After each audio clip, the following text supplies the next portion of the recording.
Welcome to the in front of me Nokia G11, and I'll show you how to change icon shape with the Icon Changer app on this device. So first we should launch the Play Store application, and after that here in the search we'll enter the Icon Changer.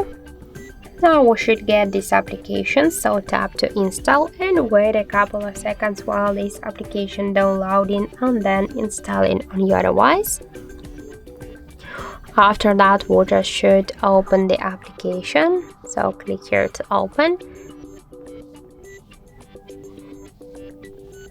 And now we can see here all the available applications on our device. For example, we can select one from these apps. I'll go with the contacts. You can rename this app if you want.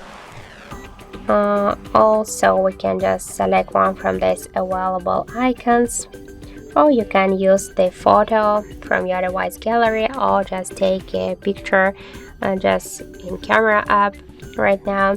For example, I'll go with this one, then just click here to OK on the right upper corner. After that, just let's wait and skip the ads here. Tap here on the 6 icon and tap to add automatically. Then we can change the next icon by the same way. And after that, we can see here the new contacts icon on our device home screen. Let's just see the difference here between them. So that's it. Thank you for watching, and if you find this video helpful, don't forget to leave a like, comment and to subscribe our channel.